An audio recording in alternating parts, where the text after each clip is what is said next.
From the very first moment he had laid eyes on that strange old clock, everything was different for 12-year-old Dan. To be honest, he still wasn't quite sure if that was a good thing or not. The giant clock was hiding in the dusty attic of his grandfather's house. It was such an odd contraption that Ned spent hours simply looking it over, trying to figure out how it worked. Back then, he hadn't yet discovered the secret of the clock. He just thought it was very old and very beautiful. But one day when the boy went up to the attic again, he noticed a small detail he hadn't seen before, a tiny knob hidden between the pendulum and the glass. And when he turned it ever so slightly, something extraordinary happened, and watched in fascination as the hands of the clock suddenly froze. The grandfather clock stopped ticking. Then he noticed something else. A butterfly whose wings were just inches away from his face also froze. Its wings still fluttering as if trying to take flight, but they no longer moved, and couldn't believe what he was seeing. He tried turning the knob again, but nothing happened. He turned it back the other way, and the hands of the clock started moving again, albeit backwards. That's when he realized what he'd discovered. The knob could pause time. Whatever direction he turned it, time would stop flowing. It didn't matter whether he turned the knob to the left or right.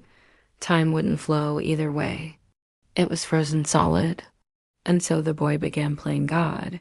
At first, he used his newfound powers for small things. If someone's dog ran away, and would turn the knob and retrieve the pet before time started flowing again, that way no one would ever know. The same was true when he saved a young girl who was about to run out into the street without looking both ways. Time froze just as the truck came barreling toward her. By the time Anne turned the knob back again, the girl was safe inside her house, none the wiser, and knew he shouldn't meddle in the affairs of other people. But secretly, he enjoyed being able to help. He was almost like a guardian angel who only revealed himself when no one was looking. And no one was looking. He was always careful to stay hidden. He was afraid that if anyone knew what he could do, they might want to use him for their own purposes.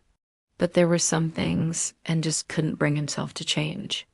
Once he saw a group of boys beating up a classmate of his. Even though he was scared, he stepped in and told the bullies to stop. And when they didn't listen, he turned the knob and froze time. When time resumed, the boys were all lying on the ground in front of an unconscious. It took several minutes before the bully woke up, rubbing his head and asking, "What happened?" From that day forward, no one at school dared mess with Tom again, but he still felt bad about what he'd done. After all, he'd knocked those boys unconscious, and although they deserved it, he worried he might have hurt them badly enough that they could have died. So he tried to fix it. He found the boy whose nose had been bleeding and turned the knob so that he could rewind time to right before the fight. He did the same for the others, but as he turned the knob, he accidentally bumped into a chair. The chair fell over and in panicked. He didn't have time to move it before it hit the floor with a loud crash. Of course, the sound didn't just attract the attention of the other boys who had been knocked out, but also the teacher. She hurried into the bathroom just in time to see him drop the knob from his hand and run away. At that point, the boy realized he'd made a big mistake. Now his classmates and his teacher knew that someone was messing with time, and it wouldn't surprise him if they tried to find out who it was. In order to protect himself, Ben left town and hid in the forest outside the village. There he stayed for weeks until he was sure that everyone had forgotten about the mysterious events in the bathroom. Then he returned home. But everything was different now. First off, his grandfather's house was surrounded by police. They'd been looking for him because they thought he'd witnessed a crime.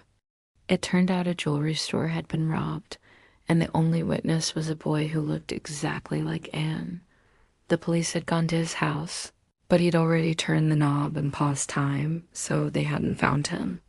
When the boy turned the knob back again, time resumed, and the officers left after finding nothing. In the end, they didn't even ask his parents if he'd been at home at the time. But now that Anne's father was explaining to the police that his son had indeed been at home, they became suspicious. And now they were surrounding the house to catch whoever was responsible for helping the robber escape. Anne was shocked. How could he have known that turning the knob would stop time? Only then did he realize how much power he actually wielded. If he turned the knob to the left, time froze. And if he turned it to the right, time flowed faster. If he could just turn the knob fast enough, then he could distract the police long enough for them to leave. It was risky, but he was desperate. So he turned the knob to the right. At first, nothing seemed to happen, but then the officers began talking faster and faster. Their lips were barely keeping up with the speed at which they were speaking. After a few minutes, and had turned the knob so fast that the police were speaking in machine gun fire, then something unexpected happened. One of the officers collapsed onto the ground, twitching uncontrollably. His colleagues kept talking rapidly, but they didn't seem to notice what had happened to their friend. It took him a few seconds to realize why. By turning the knob to the right, he'd accelerated time, but only for some people. He'd aged the officers drastically. After several years of frantically turning the knob, and finally got rid of the cops. He paused time so that his father could convince them to leave, but it wasn't easy. The older the police officers became, the more dangerous they got. Some even started having heart attacks, but they still managed to chase the boy around his house for a long time. But in the end, they finally left and collapsed onto the floor, exhausted. He just caused several heart attacks. What kind of monster was he? His grandfather found him in the attic and asked what had happened, and told him about the clock and what it could do, but he didn't tell him about the police. He didn't want to worry his grandpa. After hearing about the clock, his grandfather said, "I should have told you about this sooner." Then he explained that the clock was magical, that it came from a parallel world where time moved differently than it did on Earth.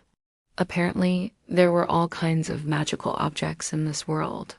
They just looked like normal, everyday objects. "How is that possible?" Anne asked.